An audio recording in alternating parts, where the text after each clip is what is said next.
ఇది multipurpose TLM multiplication tables అంటే first one 2 8 jar answer వచ్చేసరికి ఇక్కడ 16 తీసుకున్నాం కదా 2 8 కింద ఆపోజిట్ వర్డ్ వచ్చేసరికి అప్ ఈ 16 కింద ఆన్సర్ వచ్చేసరికి డౌన్ అప్ డౌన్ అంటే ఈ ఆపోజిట్ వర్డ్ అప్ కి డౌన్ కరెక్ట్ అయినప్పుడు 2 8 జార్ 16 అనేది కూడా కరెక్ట్ అవుతుంది అనమాట. అలా మల్టీపర్పస్ గా maths at the same time English కూడా నేను తీసుకోవడం జరిగింది. అలాగే 7 9 జార్ ఆన్సర్ వచ్చేసరికి 63 అనమాట.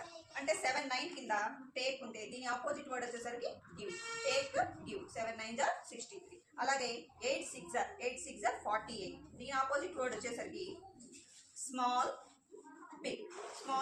Big this is the correct. At the same time 6 4 జార్ 24 దీని opposite word laugh cry. So this answer is correct.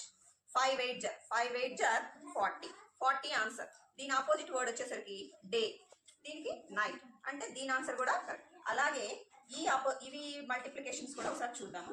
9 6 jar 54 ఈ 9 6 జార్ కింద అలాగే 54 కింద ఆపోజిట్ వర్డ్స్ ఏమన్నాయో చూద్దాం. దీనికి ఇంగ్లీష్ కాకుండా తెలుగు ఇచ్చాను అనమాట.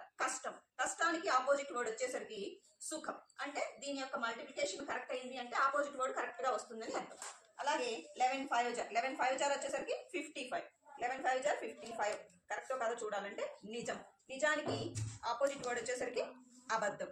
అలాగే లాస్ట్ వన్ వచ్చేసరికి 8 3 జార్ 24 దీనికి వచ్చేసరికి 8 3 జార్ 24 దీని ఆపోజిట్ కరెక్ట్ అనేది ఎలా తెలుస్తుంది అంటే తప్పు ఒప్పు.